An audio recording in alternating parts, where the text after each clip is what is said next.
Você costuma pegar carros por aplicativo, pedir comidas por aplicativo? Tem uma questão rolando no ar, é a relação de trabalho entre as plataformas digitais de transporte e entrega com os motoristas. Esse assunto está sendo discutido. Exatamente, porque de um lado a proteção jurídica e social aos motoristas de aplicativos e do outro o questionamento das empresas. Qual a responsabilidade dessas relações de trabalho que a gente tem falado bastante, né? Cris Otaviano desembarca mais uma vez ao vivo aqui no DF no Ar para explicar esse impasse, né, Cris?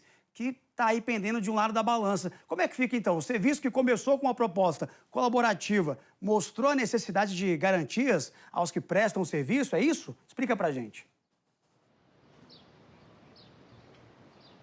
Vamos lá, porque esse é um assunto nas sessões do Supremo Tribunal Federal, nessa quarta-feira, e continua hoje, na quinta-feira, em que os ministros estão ouvindo as partes envolvidas em processos que correm lá dentro do Supremo Tribunal Federal, em que há esse questionamento a respeito de uma ligação trabalhista de entregadores, seja de moto, seja de carro, dentro dessas plataformas digitais, ou não, se não há de fato um vínculo empregatício. Os argumentos são muitos. De um lado, as empresas dizem que há uma liberdade desses trabalhadores em escolher horário, em definir se trabalham ou se não trabalham. Por outro lado, há a categoria que se coloca, ela de alguma maneira vítima dos algoritmos que privilegiam aqueles que cumprem alguns horários e que estão ali fornecendo trabalho todos os dias. É uma ampla discussão que não acontece apenas no Brasil, mas no mundo inteiro. Agora, isso sendo definido no Supremo Tribunal Federal, a gente tem uma decisão comum para todas as cortes, todos os tribunais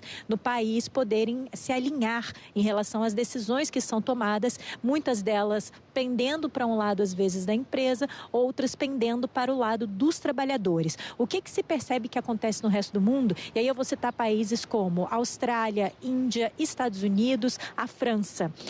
Via de regra, o que está se criando são leis paralelas ou leis que não são exatamente as leis trabalhistas locais, mas que são criadas para estas plataformas ou para esse caso específico. Porque, de fato, essas plataformas digitais, elas começaram fazendo uma ponte entre quem queria oferecer o serviço de transporte e quem queria usar o serviço de transporte. Mas a gente teve aí uma revolução, um crescimento enorme em relação a quem oferece o serviço e não pode ficar descoberto de algumas garantias trabalhistas e, por outro lado, das empresas, que se atenderem todas as requisições trabalhistas de uma empresa padrão, podem ou alegam que podem aí ficar com prejuízos enormes, podem ter que dispensar a força de trabalho importante e até ter que se deslocar do país ou deixar de oferecer o serviço no país por conta do impacto financeiro.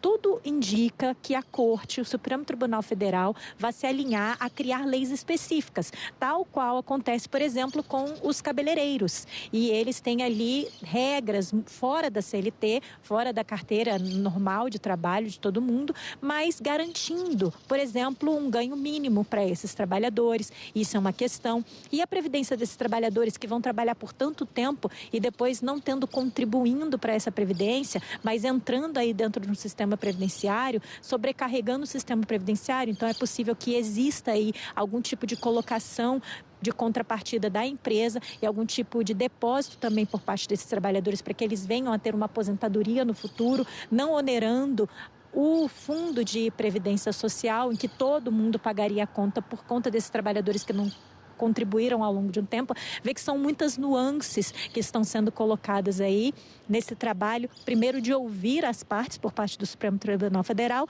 e depois dos ministros fazerem os seus votos. A gente não tem data definida de quando esses votos vão ser colocados por parte dos ministros do Supremo Tribunal Federal. Mas a gente vai acompanhar nos próximos dias todas essas argumentações das partes, porque é isso que cria o senso crítico e é isso que vai balizar aí a decisão dos ministros daqui para frente. Tá certo, Cris. Vamos Obrigada acompanhar. pela informação. Obrigado, Cris.